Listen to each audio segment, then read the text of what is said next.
Hey guys, and welcome back to another episode of Cooking Way Through Life with me, Chef Drake. And today is another Chef Bite tip or trick. And today I had a special request from somebody really cool to ask about sandwiches. So I wanted to oblige. So if you know me, then you know sandwiches is one of my favorite things to make in the world. And I was thinking, what can I say as far as tips or tricks on how to make better sandwiches? I mean, other than make better sandwiches, but there are a couple of things because it's a science behind it. It's a little technique behind making sandwiches, and you can apply it with all of the sandwiches that you make going forward. First and foremost, your foundation is key. So your bread makes a difference. If you're making a sandwich that is going to be a lot of sauces, a lot of dressings, a lot of anything that's going to be very moist in the sense that you're going to be adding vinegars, vinaigrettes, any sauces there. You actually really want a sandwich that has a little crispiness to it for texture. Because if you don't, and it's a very soft sandwich, and then you have all this oil, vinegar, mayonnaise, mustard, everything else, then it's just going to get soggy. Soggy sandwiches are never great. So pick your bread based on what you want to put on your sandwich. It's like one of the biggest ones because if you pick the wrong bread, then it doesn't matter what the rest of the sandwich has. It already starts off bad. So pick your foundation first and then move on to the next step.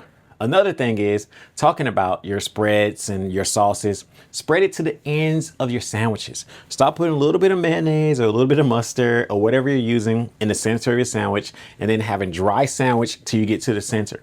It sounds super simple. It literally sounds like something that you should not have to be told, but every single bite should be the same.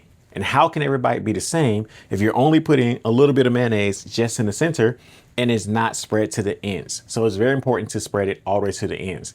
Also, what is this? A barrier. If I put mayonnaise on my sandwich and I spread it all the way to the ends, and then I have tomatoes and lettuce and oils and vinegars, that's a nice little protection so that those items do not go into my bread. Once again, keeping your bread from being soggy. So that's very important too. Your sauces make your sandwich amazing, but it also protects it from becoming soggy, especially if you're not toasting your bread. Because depends on your bread, you might not want to toast it or you might want to toast it. So that also makes a big difference.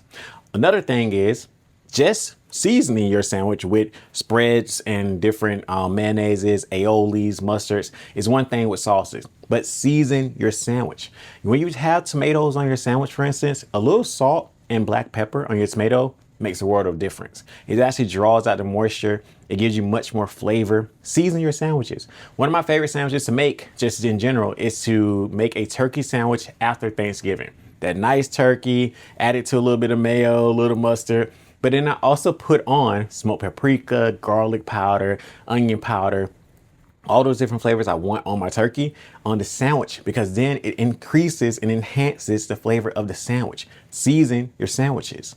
Also, next up, texture. So we don't want a sandwich that has a one note. I don't know about you, but shout out to my mom. We've all been sent to school with that ham and cheese sandwich that is nothing. It's just one bite, no different texture. The cheese has kind of become the ham. It's still cold, but it feels like it's been melted. You want texture there. So that's where you go into adding a little bit of crispy onions or that lettuce that has a little crunch, or even potato chips, something that gives you a little crispiness, bacon, anything here that breaks up the texture throughout the sandwich. Get a little texture. Texture goes a long way. So we're not just eating the same exact thing. Also, another one here is building your sandwich and making sure that it is built correctly. I know this sounds bizarre because it's just a sandwich. Bro, calm down. No, I'm just saying, because let's say we talk about hamburgers. I know that's a whole nother conversation, hamburgers not being sandwiches, but if you're building a sandwich, think about a hamburger or think about something that has a really big amount of protein on the bottom. If I'm building a turkey breast or a chicken breast sandwich I talked about after Thanksgiving, that turkey breast is pretty heavy. So if I put it on the top of my sandwich, it's gonna crush everything down below. It's gonna be a little bit harder for me to pick it up and have it to just bring to my mouth. That's why we build the foundation, have the heaviest protein on the bottom.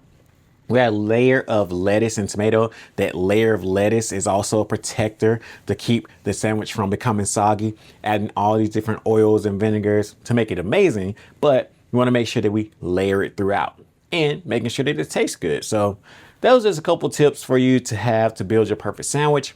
Ultimately, technique really matters because of the fact that If it didn't, sandwiches wouldn't be so popular around the world. Now, when you're building your sandwich at home, stop doing just that regular turkey or that regular ham that you're buying. Venture out. Use your leftovers. I use leftovers for sandwiches all the time. My sandwich video that I made with my steak and my shrimp and steak grilled cheese was just leftovers. It might sound very, very, like there's a lot of things to do, but that was just leftovers that turned to another video and another sandwich and another meal. So that's what you want to do. You just want to turn those leftovers into another meal there. So hope this helps. Shout out to everybody that loves sandwiches. Shout out to the person that asked me to make this video. Hope that you make an amazing sandwich yourself. And I'll see you next time. Don't forget to like, subscribe, share with your friends, share with your families, share with people that you don't like. Because if you don't like it, maybe they will. I'll see you next time. For watching today's episode, I hope you enjoyed it and maybe even learned something. You know what to do next. Please hit those like, share, and subscribe buttons below and have a great day.